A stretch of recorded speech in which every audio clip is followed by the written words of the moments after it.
lasting. Sapatos na umiilaw at may self-lacing technology pa. Alam nyo, binyagan na natin itong bagong labas sa sapatos na may kakaibang disenyo at paandar.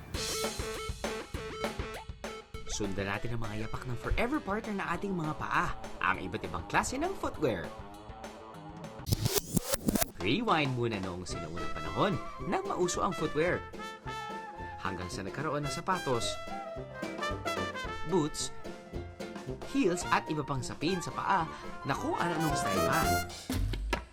Alam niyo ba na ang earliest known sapatos umano ay isang sandals na noong pang 7,000 o 8,000 BCE or before the Christian era? Habang ang world's oldest leather shoe naman ay matatagpuan sa bansang Armenia. Tinatansya noong pang 3,500 BC ang sapatos na ito na gawa sa balat ng baka o cowhide na may leather cord. Fast forward to the present. Hindi lang basta normal na sapatos ang naimbento dahil ang mga paandar shoes of today umiilaw na.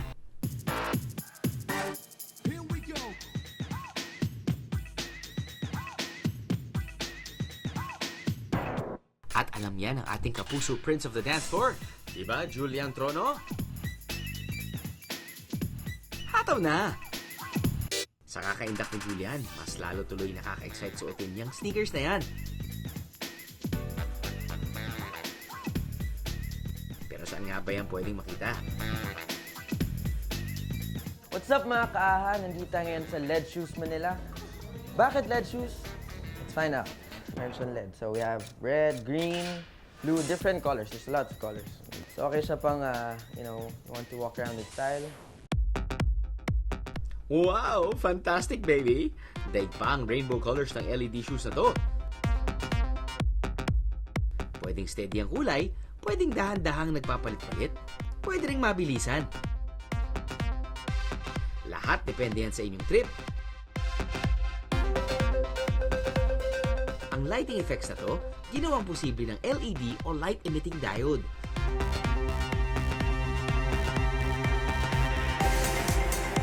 Ito ay small, solid light bulbs na energy efficient at long-lasting. O diba, kung sino magsusuot niyan, sigurado stand out! So mag-get this dahil favorite ko ang black tsaka red. Di lang yon, kasi ang laces ito ay may ilaw din. Hooray! Okay, so susukatin ko na yung shoes. So of course, kasi pag performer, kailangan comfortable kami yun, sa paa, hindi siya masyadong masikip or hindi siya masyadong bulky sa loob. Okay, tingnan natin kasi siyempre pag suit natin, gusto natin mag-iba-iba ng colors. So let's try it. Yun. Yun lang pala. So thumb lang siya. Pasok ko lang yung thumb sa side. Sakto na siya. So hindi hassle. Yes mga kaaha, gaya ng mga bagay na may energy, may source of power din ang mga yan. Kaya naman sinacharge ang LED shoes na parang smartphones. Yung USB socket siya, pwede i-charge ng 2 hours, tapos pang magdamagan na yun, siguro tatagal ng maglalast ng mga 12 hours. Pero teka, na-curious ako saan nga ba galing ang idea ng LED shoes? The future. Introducing Marty McFly! Sino siya? Siya lang naman ang teenage skater mula sa pelikulang Back to the Future noong 1980s na unang nakapagsuot ng LED shoes. Sa pelikula mula 1989, na-transport si Marty sa future na taong 2015 kung saan isinuot niya ang high-tech na LED shoes na bukod sa umiilaw ay kaya pang mag-self-lace o kusang nagsisintas. Laces, all right.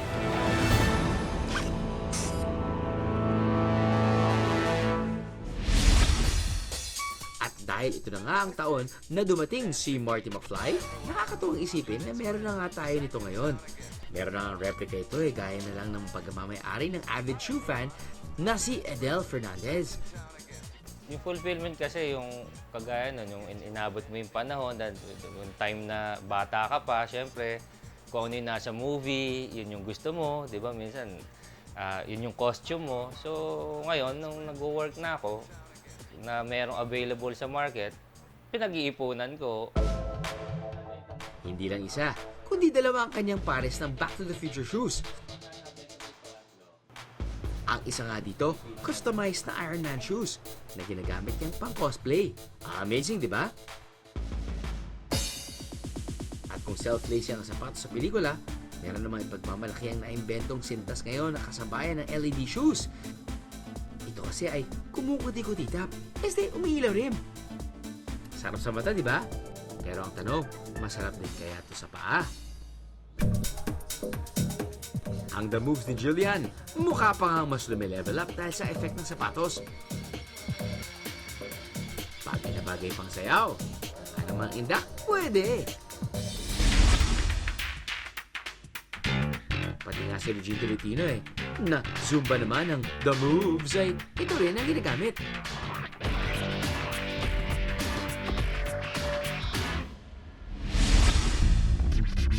O mga kaha, hindi lang to pang dance ha, dahil ang mga galawang breezy na yan ni Julian, pwede rin namang ipanlakad o pamporma. Bukod dun sa, the lights na very fancy, very attractive siya. Kung maganda yung visual, maganda siya, lalo na pag nagpo-perform. Gusto ko yung, of course, yung material, very slick. Bawat step, astig ang dating. Dahil sa LED shoes, ang future ngayon,